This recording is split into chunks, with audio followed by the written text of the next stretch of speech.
So today is our very first episode of Yale College Voices, and I am so happy to welcome Daisy Abreu here as my first guest.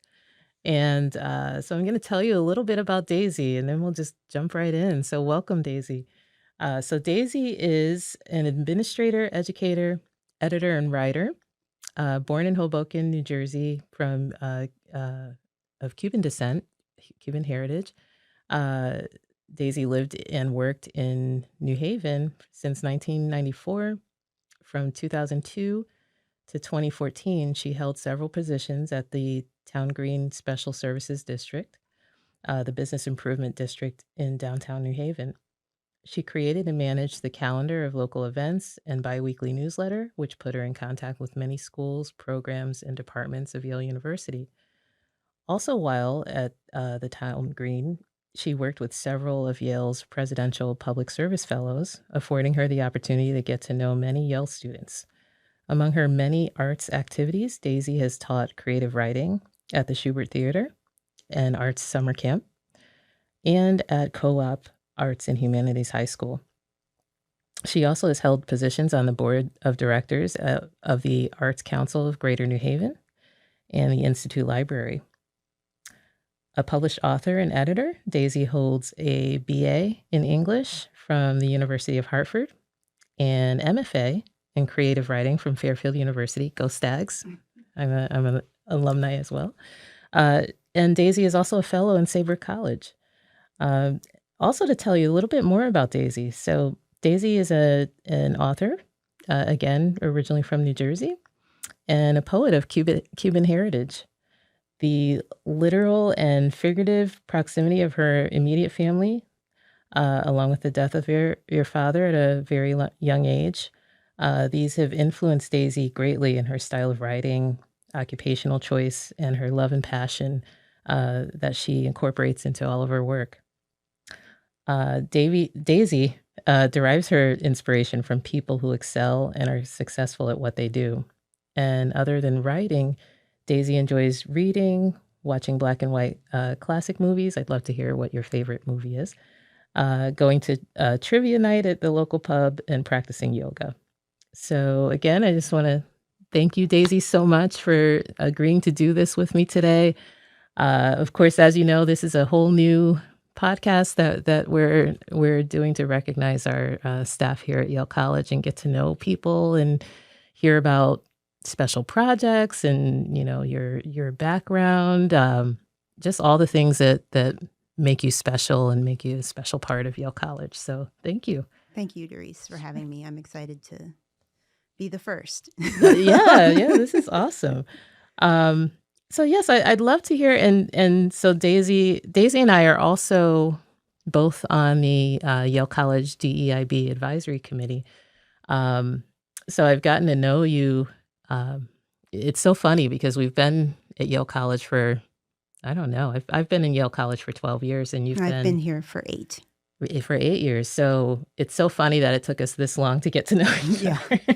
But, I have been enjoying it because just being involved with the committee and, our work on the committee and all of those things, just having that opportunity to get to know you a little better. So I'm wondering if you could just tell me about your background, what got you into creative writing and maybe tell me a little bit about your journey from creative writing and then here at Yale. Yeah, I have been writing in some capacity since I was maybe 10 or 11 years old. So I think I wrote my first poem when I was in the 4th grade. And it was just something that I enjoyed doing. It was sort of a little bit of an escape. And then I had, in high school and in college, I had teachers and professors who saw me, for lack of a better term, who said, oh, you're passionate about this. You're good at it. You can get better at it. Let me support you. Let me offer you some guidance. So that was really what led to me ending up being an English major. the most the most profitable of majors. And then I waited a long time to go back to school and get my master's, because my advisor in college had said to me when I asked, should I go right to graduate school after college? He said, unless you really know what you want to pursue and it's something that you're really passionate about, do not go do that if you're not ready and you're not ready to spend that kind of money. And I found my way to Fairfield University's low residency master's program, which was great for a lot of reasons. One, you are immersed for 10 days with 100 other writers, literally on an island off the coast of Connecticut. Really? Fairfield works with Ender's Island, which is in Stonington, so near Mystic, and they sort of rent the whole place out for us for 10 days. Wow. I To didn't realize that. Yeah, so you're living on the island, Oh my goodness. your classes, your meals. It is very immersive, and it was very intense. And then you'd come back and sort of be in your world going, why isn't anyone talking about craft? Right. Why isn't this meeting about workshopping your work? Yeah. But it was a great experience. I made a lot of wonderful friends and colleagues and learned a lot and learned how to not just read other people's work, but how to think about it and how to critique it in a way that wasn't, I don't like that. I didn't like what you did here. It's a more in-depth, more polished, more thoughtful way of looking at someone's work and being able to say, what you did here was interesting to me because of this, and what you did here I think can be better because of that. And that's a skill that I've been able to carry into all my work. It's important to be able to say to people, to give people constructive feedback in a way that isn't short and I didn't like that, and not have any real, where a person can't gain anything from hearing that. So that's been really great. And then I just kept sort of finding myself in jobs where I was facing a community in some capacity and supporting a community in some capacity, and administrating things that were arts related. So I'm always kind of arts adjacent in my work, and to also have the opportunity to serve on local arts boards has been a really great experience, and I recommend it to people because I think it's a way to support an organization whether you have a ton of money or not. You can donate your time, you can donate your expertise. It's a great way to meet other people in the community, and it really forces you to get over your fear of public speaking. Interesting. In a lot of cases, Right. even if it's just public speaking in a board meeting, even if it's just speaking up in a board meeting and feeling like I have something to say and I'm in a room of people who are maybe or may not be like-minded, but it's a safe space in a way. Interesting. So I'm wondering if you could tell us a little more about maybe one of the, I don't want to say your favorite boards, favorite board that you served on, but what's the most memorable experience you had while working on a board? So I just completed 12 years on the Arts Council of Greater New Haven's board of directors. And that was particularly special because when I first came to work with the Arts Council, it was in my professional capacity. So I was going to committee meetings and I was sort of helping to facilitate events, and I was partnering. The office I worked at the time was partnering with the Arts Council to promote events and provide support and that kind of thing. And then I was invited to join the board, and everything I knew about serving on a board I learned from my job at the time because I was the staff person supporting the board. So I understood how things worked from that perspective as someone who sat in the room and observed. And then this board has been through, the Arts Council board has been through a lot as far as staff turnover, board turnover, funding, not having funding. And so by the end of my term, so when I went into my 10th year, I had served on the executive committee and the finance committee, and I'd served on every committee they had, and eventually became the chair of the board. Wow. And what I didn't know when I passed on my chairpersonship to the next chair was that I was the first woman of color to ever be the chair of that board. That's amazing. And I really didn't know that, and I didn't think about it, even though I'd been there for some, but the Arts Council is almost 60 years old. So, the 12 years I was there, it didn't seem odd. But now I passed on the chairpersonship to another woman of color. Awesome. And it was really satisfying. I helped participate in the most recent search for their new executive director, and that process was incredible. Just in how thorough we tried to be, how thoughtful we tried to be. So I felt very much like I'd left that board service. I'd left the organization as a board member better than I'd found it. I'd helped them in some way. It's an amazing Even feeling. if it was just like, every week the operations manager would come and have me sign checks. Okay, I can do that. Right. But also to help find their new executive director. That's awesome. That's awesome. And so I'm curious, when you mentioned that you were, the first woman of color to serve in that capacity, over the years, did that affect your experience over the years? Like whether it was experience with the community or, other board members or...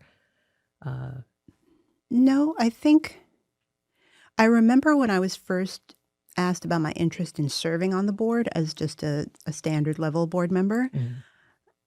I remember having a conversation with the executive director at the time where I said, "Are you asking me because you think I would be a good contributor to this board, or are you asking me because you need to check a box?" Which was not something that I'd ever felt comfortable asking someone, but I had a relationship with this person where I felt like, if I'm going to ask somebody this question, this is the person I'm going to ask.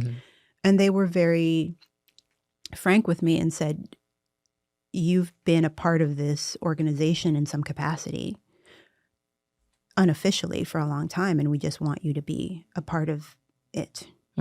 And I knew that there were other people of color on the board, so I felt like, okay. And I knew those people, and a couple of them, or one of them I was very close with, so I was kind of like, okay, well, let me talk to this person. And they assured me that it wasn't one of those situations that I think a lot of us have experienced. So I just didn't think about it anymore. And it wasn't, when I became the chair, it was, you're sort of, there's a succession plan. So whoever is the chair, the vice chair eventually would become the chair if they want to, but it was always this sort of the same four people kind of moving around in positions. And I knew eventually I would be the chair. And I certainly didn't know exactly how to do it, but I'd been around enough folks and I'd watched folks and I knew exactly how not to do it. And I learned, I made mistakes. But I really, in my chairpersonship, in meetings especially, I wanted to make sure that everyone who wanted to say something had an opportunity to say something. It wasn't a matter of, let's just kind of hang out on this call until the timer stops. Like, if we're done, we're done. And really letting the staff, the executive director reports to the board, but the board isn't running the organization, right? They hire the executive director to do that. So it's a fine line to walk. And that was something important that I learned as well. Because I think there are people who want the board to kind of have the final say on all the things, like on the day-to-day things. And we've hired these professionals to manage this organization the day-to-day. Right. We can be a working board, but we could also be a board that meets once a month and gets updates and talks about our strategic plan and bigger picture things. We should not be in the weeds unless it is a serious emergency. Right. Interesting. So how do you find your experience working on the board tying into your work now here at Yale? Well, there's a lot of committees at Yale. Yes. So there's a lot to sort of apply that work, and also working in the Office of the Arts and being on the board of an arts organization gives me more resources, I think, allows me to be a better resource for my colleagues and for the students that we serve. So the other thing I know has been of interest, at least in the college, and even more so in my work, is to let the students that we serve know that as much art access and services and interest and things there are on campus, there are these amazing arts organizations that are in some cases unique to New Haven. So like super specific, like the New Haven Museum is specific to New Haven, but it's not just like, and here's the Eli Whitney, it's deeper than that. And so to give the students access to that and to give those organizations access to students. And I've found, I've lived in New Haven almost 30 years, and I've found that there are more and more students who come to campus and want to engage with people, places, and things off campus. And not, I'm never going to go and be part of Yale's art scene, but to know that Yale's art scene, which is incredibly vibrant, feeds into New Haven's arts scene and vice versa. Right. So we just did, during the opening days of the college, when all the first years and returning students were arriving, we did an event in the Schwarzman Center Rotunda where I invited a group of New Haven arts organizations to set up tables during lunchtime. So as students were walking through, we were giving out Yale College Arts stickers and saying, and these are some New Haven arts organizations that are here to welcome you, and you can learn more about them. And it was wonderful to see the students kind of engage with those things and say, I'm going to go to the Institute Library. That's great. And check that out because that sounds like a cool place. Or, downtown New Haven is doing a night market the last weekend of September, and it's going to be, right outside of campus, like literally on Chapel Street, and I'm going to check that out. Yeah. And to give them an opportunity to discover how wonderful this city is, especially as far as arts is concerned. Because yes, we have the Yale Art Gallery and the Yale Center for British Art and the Beinecke and all of those wonderful places that are free and open to the public. And that's the other thing, is that people don't know. The public of New Haven, a lot of people don't know that they can just walk into the Yale Art Gallery and see, an Edward Hopper painting. So that is very much my interest, is to build that bridge between the students who are already interested in the arts. They're an easy sell.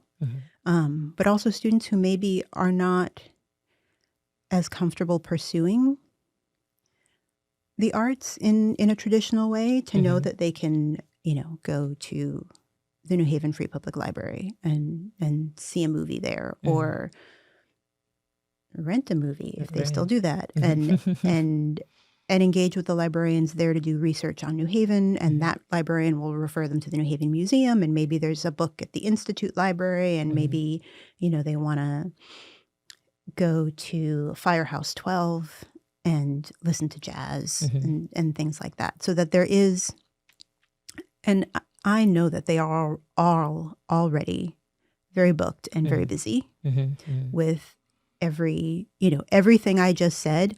There is a parallel on campus, right? So they could go to Firehouse 12 to listen to jazz, or they can attend a concert, the Ellington series that Tom Duffy and his team put together. Like there's never a time where you can say, well, there's nothing to do tonight. So that's really I want people to engage with the campus offerings and the city's offerings, because it's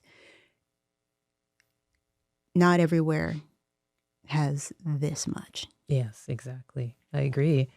That's awesome. And as you were speaking, my brain went off in so many different directions, because I started thinking about, just our work on the committee and how can we dive into Daisy's brain and start pulling out all of these resources, because number one, we have so many new staff who are not from New Haven and don't know about all of these things. And in fact, like some of the things you just mentioned, I didn't know that, so, separate conversation, but really, like, how do we get all of this stuff? I mean, I know we have the arts calendar. Yep. But are there other resources that? Yeah, so the arts calendar is a great resource. The Yale College Arts page, ideally all of the student productions, so theater, dance, music, comedy, is all listed there and automatically pushed to the arts calendar. And then there's the weekly arts email that amazingly is now almost every week is booked to have a guest curator. Wow, that's and awesome. The guest curator is usually, I've had a couple of staff folks do it, but usually it's a student who is involved in some kind of arts event that's happening that week. And so we put up their photograph and do a little intro and talk about their work. So last week we had a student who is, I believe he's now the president of the Yale Symphony Orchestra. Oh, wow. So we had a bio, and we, what college they're in, what year they are, what their major is, their involvement in whatever arts organization that they're involved in, and then they select the events that they think folks might be interested in. So, of course, it's always like, and by the way, the Yale Symphony is having a concert this weekend, which is wonderful. But then they also pull other things from the arts calendar, and I'm always surprised by so one student might just do all music things because that's their thing. And another student might, I'm in this play, but also there's the Yale Film Archive is screening this movie that, they have a new print of this movie from 1935. And there's an exhibition, and there's a great talk about Shakespeare at the Beinecke. And so it's a great opportunity for them to promote themselves, but also give their peers and the faculty and the staff and all the folks that are on the list, which I think the list is now up to 12,000 people that subscribe, to give them give the students a voice in that way, allow them to promote things in a different way, give them the opportunity to sort of write something and give their perspective. That's awesome. And we hear from folks who have been given a shout out in that email, like someone will write to me from the Yale rep and say, oh, thank you so much for including the play that we have coming up. And we just, that's the student picked that. So that shows me that they're engaged. Yeah. And it gets the word out to a lot of people. And then great. People, after the first one of the year goes out in September, then I start getting requests from the students. So Really? I already have all of the fall that's booked amazing. Through the holiday break. And then I had a student over the summer wrote to me and said, can I have this date in April? I was like, it is never too early. Right. So that's great. Yeah, so that's really, and we love having faculty and staff do it if they're interested as well. So we did, I think first one we did this year was Erin Carney, who is the new theater and arts librarian. And I apologize if I've gotten her title wrong, because she's a great resource for especially students who are making theater. Wow. So and she's new to Yale. So I was able to offer them the opportunity to do that. Oh, that's amazing. So I'm curious, like I said, my brain went in 20 directions as you shared that. And so a couple things. I wanted to kind of take a step back and if you don't mind, and talk a little bit more about your Cuban heritage, which I did not know about until we had a chance to really have a conversation. And you know, you shared some really interesting things about how you grew up and how those experiences affect you today. And so I was curious if you could tell me a little bit more about, you know, whatever you'd like to share about your childhood and how those experiences shaped you, you know, as you grew into an adult, but also how does your heritage tie into your love for the arts and your experiences with students, and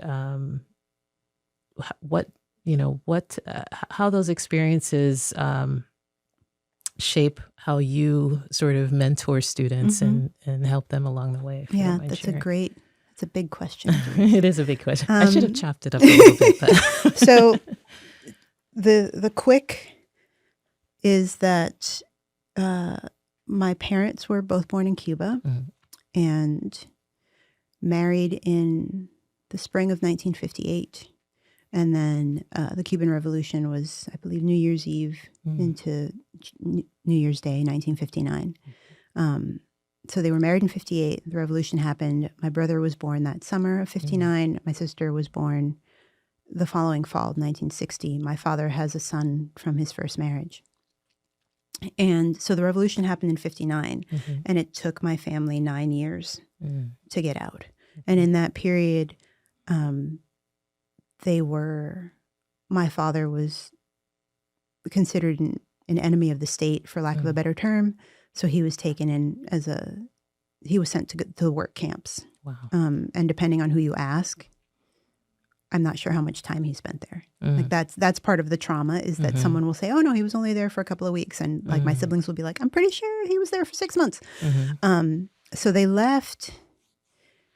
My great aunt and godmother had left for the United States in the 40s because she was a seamstress and interested in fashion. So she moved here and married and moved to California. And so she sponsored my family. And my parents and siblings were very lucky to come on a flight all together, because in the late 60s, or in the early part of that first wave of exiles, a lot of children were put on planes by themselves, and a lot of them never saw their parents again. Oh, wow. Yeah. So we were very lucky that my father was able to keep them together. And I was born in the States. I was the first one born in the States, with all of the baggage that comes with being that little American dreamer.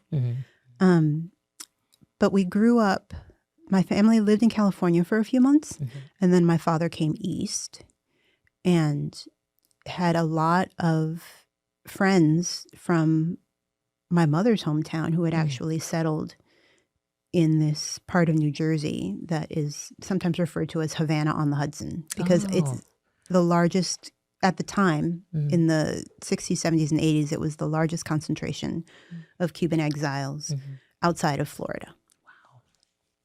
Didn't know that. So I grew up with my immediate family, and then this sort of ad hoc extended family, this community of people who looked out for each other's kids, who celebrated every holiday together, who supported each other in a myriad of ways that you kind of absorb, right? You kind of are like, oh, but that's just how you do it. And so when the second wave of immigrants / exiles came in the early 80s on the Mariel boat lift, my parents knew a lot of those guys, and it was all guys.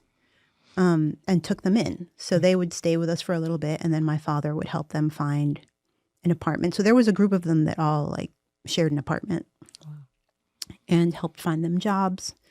And then they spent every holiday with us. You know, they would come for Christmas Eve. Christmas Eve is the big holiday in the Cuban culture.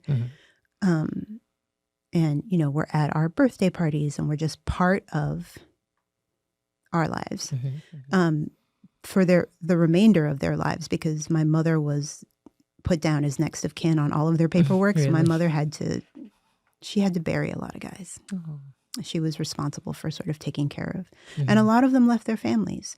And all the work that they did and all the money that they made, they sent back.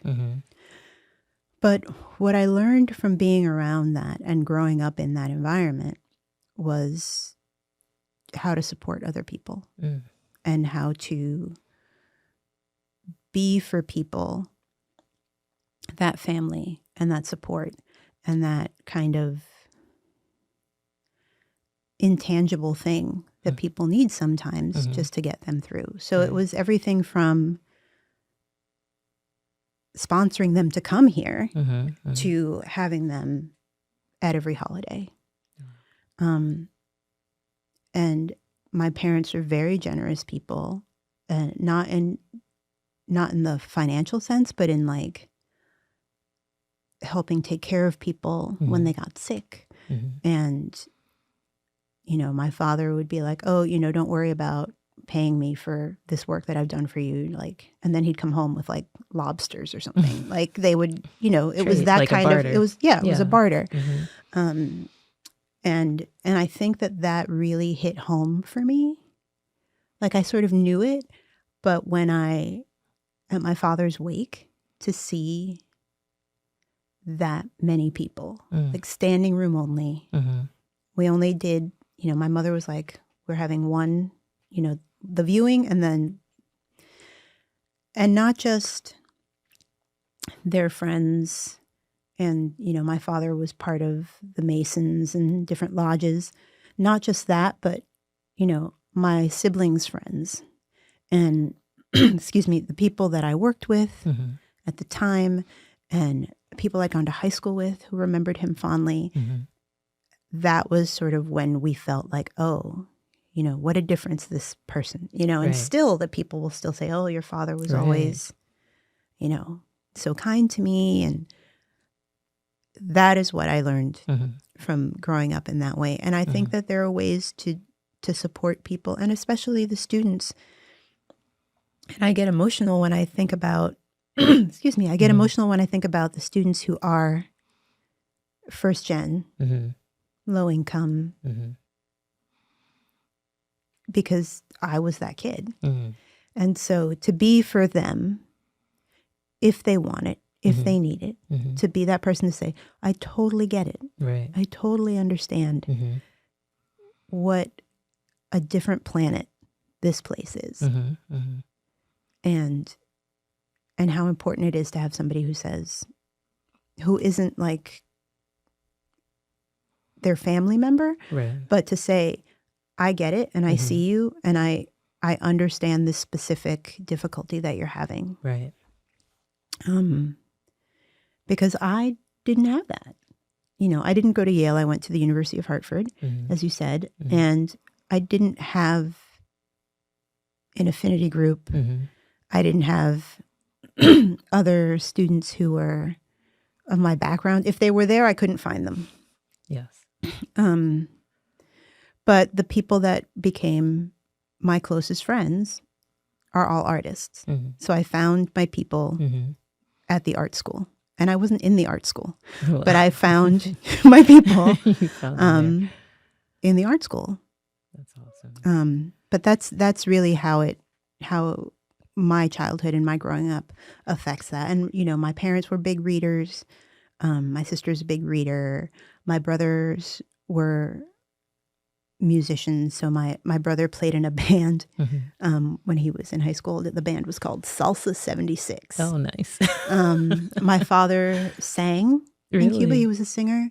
I think my maternal grandfather was a musician. So that part of it is, there was always, from the moment my dad woke up in the morning until he went to Music. bed, there was music playing. He always had the radio on. If there wasn't a baseball game on, it was just the radio and listening to music. And I'll sit at my desk. I'll go back to my desk today and I'll put my headphones in and I'll listen to music. And there's, my husband will say, how can you work with that stuff? And I'm like, it's just my whole life. There's always been music in the background. Involved. Yeah. That's great. Wow, that's an amazing experience. So even for myself, I connected to what you shared in different ways. Like, so when you mentioned not having someone, during your college years, not having an affinity group, not having someone who just understands what it's like to feel like a fish out of water. And, even just relating to my own experience and the same thing, I was a shy kid, if people can't tell, I was very, I was very introverted, and I never reached out for help really. I just kind of figured it out quietly. And then in my later years, I realized what I missed out on because I just didn't know who to talk to. Right. And even if I might have known who to talk to, I was too shy to do that. And I wasn't a first gen college student, but having that representation makes such a difference for even just one person. Having feeling like you can approach someone. It just makes all the difference in the world. So I can't imagine how a student may feel coming to this campus. And if you don't know what the resources are, how do you find them? And how do you find these people to connect with? And same thing, I get emotional too, because I remember these days where I would just kind of like, I'll just hang out in the campus center. I'll just go to the pottery studio. Yeah. What I do appreciate about working in the college and seeing the work that my colleagues do, especially with first gen and low income and students of color, is, now they have the tools to reach out to the students before they even get here. So our colleague, Eileen Galvez, and the folks at La Casa do a great job. And I wish that I'd had something like that, that I was aware of something like that. Right. And there's La Casa, and then there's Causa, which is the Cuban American student group. And it's that they create that community for the students. That's awesome. So yes, the students have the community in their residential college, and the residential colleges are like so hardcore about making community. And I love there's that sort of, you don't want to say Hogwarts, but that's what it is. But, I've been to events at La Casa. I've been to events at the Native American Cultural Center, at the house, at the Asian American Cultural Center. And the way these students connect with each other and lift each other up and are able to be in this environment and have their culture and be their culture and share their culture. Because, right, La Casa, Latino isn't a monolith, right? There are Cubans, there are Guatemalans, there are Ecuadorians, there's a whole gorgeous rainbow of that. And the same with the Asian Americans and the Native American Center and the African, all of it. And I just admire the work that our colleagues in those centers do, because they're not just building and supporting a community of students. Those students are dealing with a lot of negative stuff that comes their way. Racism, anti everything. And sometimes it's scary. There's attacks, there's racially motivated. And I do not know, but I commend our colleagues in those centers for the work that they do, because they're also dealing with that stuff, and that's also weighing on their hearts to sort of say, okay, well, this terrible thing has happened, and I feel it because I'm part of that community, but I also need to support these students and be a resource for them and be a safe place for them. So that is really, again, I'll say it again, something that I wished that I'd had. And I was lucky to find the group of friends that I found and to have the professors that I had. But I will be very frank and tell you, none of those people look like me. Yeah. And have not had my experience. So that sort of would be what was missing, was that I didn't have someone else say, oh yeah, now it's funny whenever I meet someone who is Cuban, you sort of just fall into it in a lot of ways. And even if it's a different, what I've learned in recent years is that depending on when the person came over or what their relationship is to their Cubanness, it's different conversations, right? So everyone I went to high school with was, in most cases, not everyone, but in most cases, were the first born in this country to parents who came over, and usually had siblings who were much older. Because my siblings are 12, 13, and 15 years older than I am. But I've met people who came to this country in the 90s, and that was a whole different, that's a different experience because they're leaving a very different Cuba than my parents left, and that I've visited.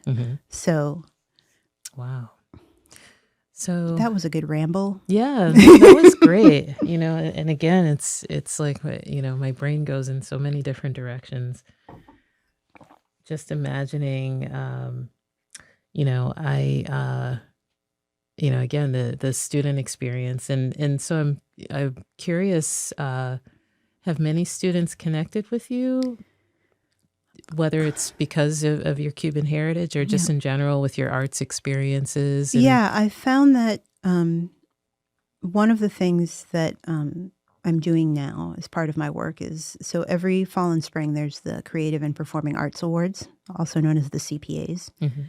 And students apply for those for funding and for spaces to do their performances. And there is a group of students who are working on writing projects and publications. So I have some experience with that, so I'm available to them. And I actually this morning got an email from a student who wants to meet to discuss those things. And I have student workers that I hire that are working as undergraduate photographers for the productions and ticketing coordinators. And, I connect with them on some level. And sometimes I just happen to come across a student just in my other capacities on campus and connect with them. And, it definitely happened more when I was, when I worked at Town Green, because I was in charge of the Presidential Public Service Fellow, which is a wonderful program. And every summer we got, absolutely the best and the brightest. And I mean, that was over 20 years ago. And I just got a message from a student who was my Presidential Public Service Fellow in 2011. Oh, wow. And he just wrote to me to say, hey, I was thinking of you. Actually, I think he wrote to me because you'd posted that reel. Nice. And so we just had a nice catch up over text. I'm still very close to many of those students because I think it was their first, for a lot of them, it was their first internship of that nature. Very immersive. And a lot of them had never, if it was their going into their sophomore year, then it was the first summer that they'd been in New Haven. But for others that were going into like their junior or their senior year, it was their first summer staying in New Haven and realizing there's a lot of stuff that happens here when we're not here. I'm like, there's a lot of stuff that happens when you're not here. And I do still, I've been invited to their weddings, There's one in particular that I talk to every day. Mhm. She's like, they're like my younger siblings, Mhm. or my husband calls them my kids. Right. Um, and that is, part of that is having a relationship with them in a professional capacity Mhm. and keeping it professional, Mhm. Mhm. and then leaving the door open when you're done having that professional relationship, Right. to say, if you ever need anything, I am here. Right. Right. And some of them kind of, okay, thanks for that letter of recommendation. I got into Dartmouth, bye. And other ones are like, I'm coming through town and I'd love to have dinner with you. That's great. And other ones are like, every day we're messaging. Yeah. Yeah. I think it's important to have that boundary with the students, Mhm. especially with the students, to say, we're working together. I'm going to treat you as a Mhm. professional because Mhm. this is a job. Mhm. But your schoolwork and your personal and mental health come first. Mhm. If you need something, then you let me know. But that's sort of in the profession. Like if you can't work this week, Mhm. just let me know. Right. And let me know how I can support you. Mhm. And like I said, some of them stay close and continue to engage with me, and other ones are, I might run into them on the street and they say hello and they're happy to see me. It's, Mhm. it's never my expectation that they owe me anything or that I owe them anything, but I am always available. I have students that I haven't seen in years, and they'll write to me and say, oh, I saw this thing and I thought of you. Oh, that's So great. yeah, I think it's important to be that person. What I always say is I want to be for someone what someone was for me once. Right. That's awesome. That's great. And I think that's what makes it so important, right? It's, tying all of these things together, like you said, the way that you were raised and how you were brought up, and, really it was extended family. I wanted to say community, but it was an extended family. You took care of each other. You looked out for each other. And then carrying that into the way that you approach your interactions with students is interesting, right? Because it's something that not many people didn't have that, no matter what background. Yeah. They didn't come up in some folks did not have a family community like that, or feeling like someone is looking out for them. And like you said, your experience on campus, same thing, finding your people and figuring out what that meant. But then also someone who looks like you, and having that connection. It's so important, because it really can be life-changing for people. Yeah. So now I want to kind of tie this into our work on the DEIB committee. So I'm curious, and we've met recently to talk about our future plans on the committee, and how we can make a difference here for the college, but also for the Yale College staff. How do you see all of this, everything that you shared, tying into some of the areas, we talked about during the presentation, during the staff meeting? We gave a presentation of our DEIB survey results, and we had a live poll where folks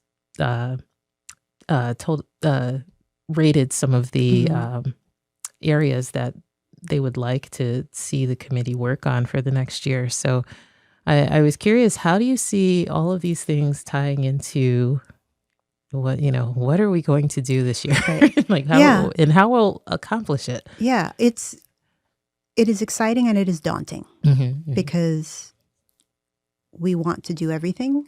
We all have jobs, Right. so we can't do everything, but we're all excited to sort of map it out, right? And so the other exciting part is that we've already had, I want to say, 4 people join us. Yes, which is awesome. As a result of the presentation that you and Maya, Dr. Maya Fisher, did so brilliantly. So that's exciting that we have more hands on deck.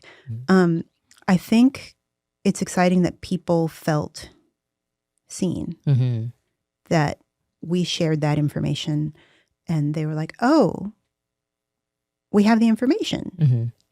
I think we're still building trust. I think there's still some skepticism about maybe what we're doing and how we're doing it. So I want to keep that transparency. And I think that our plans are manageable, especially because we have so many folks involved. And to me, they're realistic. So we're not going to try to reinvent any wheels. Right. We're going to find out first what wheels are out there that we can make visible to the folks who have taken this survey, who are in the Yale College, who have asked us to find out about these things. So first we're going to find out what are the resources that are already out there, and let's make those available in a central place. I think that's not super easy, but we can do it. We can do it. And then to continue the conversations with everyone who is interested in continuing the conversation with us. Right. And I think I'd mentioned this to you before, where the Yale College Arts team has a monthly meeting that isn't a staff meeting, and it's just to talk about anti-racism and diversity, equity, inclusion, and belonging, and everything from issues of like, how can we make X, Y, and Z more accessible for the students that we work with, to, some of our own personal encounters, experiences in this work, in moving through the world as we all move through the world, what we see, sharing resources. And those meetings there's always something to learn. There's always something to think about. When we leave those meetings, I find those meetings very satisfying and feel very comfortable sharing in a way that, maybe I wouldn't have before, because I know that the expectation of me is that there's no expectation of me, right? I'm not expected to show up and be like, this is what it's like to be in this body. Yes. I show up and other people say, oh, we had this issue, and how do we make this particular thing more accessible for students who are dealing with this? And we brainstorm and we suggest things to each other and support each other. And I would love to see more of that. And I know that I think even on the survey, a lot of people are like, the last thing I need is another meeting. Right. But to have an opportunity. And I think that we have an opportunity to create those opportunities for people. So like having sort of an open house or a drop-in where people can come and just sort of get to know us as the committee. And maybe there are people on the committee that, I know Darice, I'll go to that meeting and I'll just talk to her about this thing that I didn't feel comfortable sharing in whatever space. I think that we as individuals and as a committee could be a really amazing resource for folks who are familiar with this work and have been doing this work on their own and want a way to enlarge, expand their work. I think we could be a resource and a way for people who have not done this work to engage with in a way that feels okay for them. Because I know that for some people, it's really scary to have these conversations. Yeah. Intimidating. It can be scary for me to have these conversations, to feel safe in a room. So I hope that people will take us up on the opportunities that we are about to research and provide for them. Yeah, I agree. I'm excited about it. And that's part of the reason for this podcast is to just,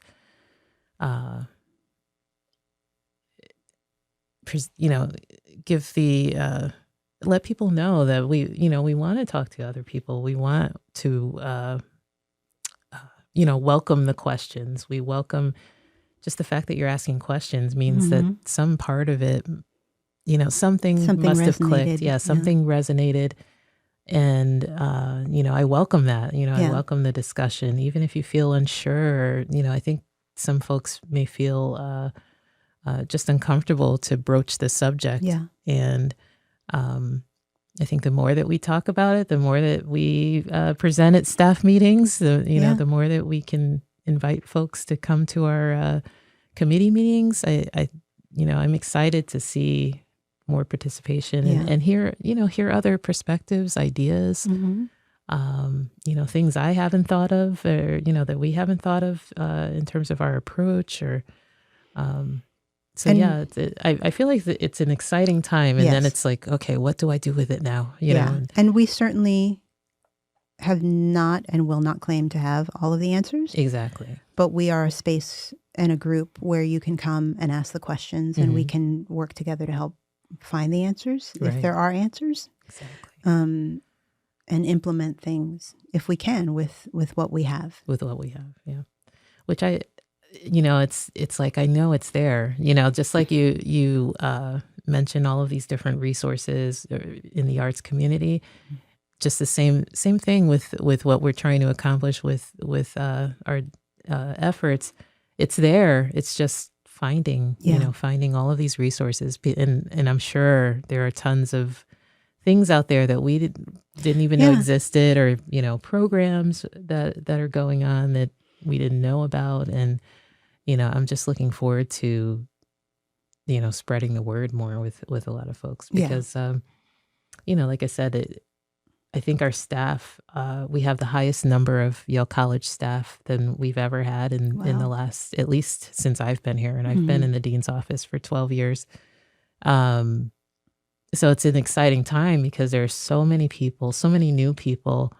It's like a new energy, and it's just exciting. And like you said, just trying to welcome more and more folks into just like we were talking about with your community. Come into the community and get involved, and don't be scared. Yeah. And it's an opportunity. Yeah.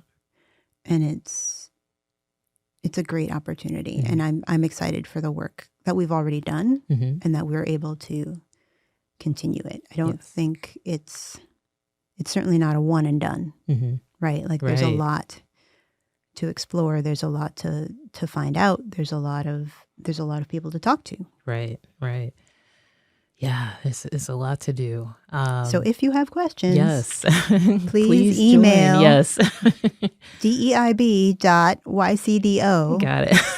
at yale.edu. Yes, please do. Please do. We welcome, I would love to see a giant group, by the end of this academic year. I'd love to see a giant group of folks. Which leads me to my last question, because I see that we're almost wrapping up our hour together. What, if you could envision where we'll be by this time next year, what are some ideas? If you could list maybe one or two things that you would love to be able to say, we did it, it's, we accomplished it, and on to our next year. What would that be? Well, I'd love to, we're building this, right? So I would love to know that there is a place online where all the resources are, sort of a clearinghouse. I would love to have that. I would love to have the opportunity to have us present, maybe at the start of the year, in the beginning, at the end of the year, to say, here's what we've learned, here's what we're going to do. Sort of that kind of reporting to the all staff, because I think that really captured people's attention and interest. So those things, and for the committee to grow, and for people to feel comfortable and safe. We've talked about having once we've got a set schedule for the committee meetings, to let people know that they're open. People can come. They can come to one. They can come to every single one. Right. I would love for people to feel comfortable dropping in, even if they drop in once and say, here's an issue I'm having, can you help? And we can say, we can help. We don't know how yet, but let's talk it out. So those are the three things. The resources. I'm taking notes. Resources where everyone can find them, because you're the one that's going to have to build the page probably. Yes. To be able to sort of present key things at, 1 or 2 at the start and the end of the year of our all staff meetings, and to get to a point where our meetings are open. And I know once we figure out what our schedule is, they will be, and to have people feel comfortable approaching us and engaging in those meetings. Right. Awesome. Well, Daisy, thank you so much for being, so flexible schedule wise. But thank you so much for being my very first inaugural Yale College Voices guest. And, thank you for your openness. One thing I've really enjoyed about this, as I said, I'm coming out of my comfort zone. I'm sort of a behind the scenes IT girl. And, it's just been awesome getting to know you more and hearing about your background. Even as you're talking, it's like I could hear music, you know what I mean? Like I could hear it happening. And, it's just been a pleasure. And that's been my goal, is just bringing all of, these wonderful things about staff like you to light, because working in Yale College and having, now that we have so many folks remote or hybrid, we don't get to connect as often. So, if we get to connect in the elevator or, at a meeting, then we're lucky, because now it's all Zoom. Right. And, you kind of lose a little bit when it's just Zoom all the time. And I'm hoping that's my hope, is just to kind of bring that back, that community sense, and just getting to know people and appreciating all of our different backgrounds and experiences and all of those things, plus all of the other initiatives that we'd like to accomplish with the committee. But again, I just want to thank you. And it's, just been a pleasure chatting with you. So thank you, Darice. So I'm going to end here. Okay. Of course, I'm going to plug our Instagram page. Yes. At Yale College Voices, where you'll see snippets of Daisy and probably the full recording of our podcast. We're also going to be available on Spotify and SoundCloud, so we're going to post on theirs on those as well. And you have some wonderful guests coming up. Yes, I do. I have Anita Sharif Hyder. I have Susan Youssef coming on board. Brian Robinson, Julia Bakes. Oh my gosh, I actually have a nice list going on. I'm booked into October, so fantastic. So this is good. So yes, again, I appreciate your time, and thank you for letting me get to know you, because I it's given me a new appreciation of our friendship, our working relationship, and it's just been wonderful. So thank you, Daisy. Thank you, Darice.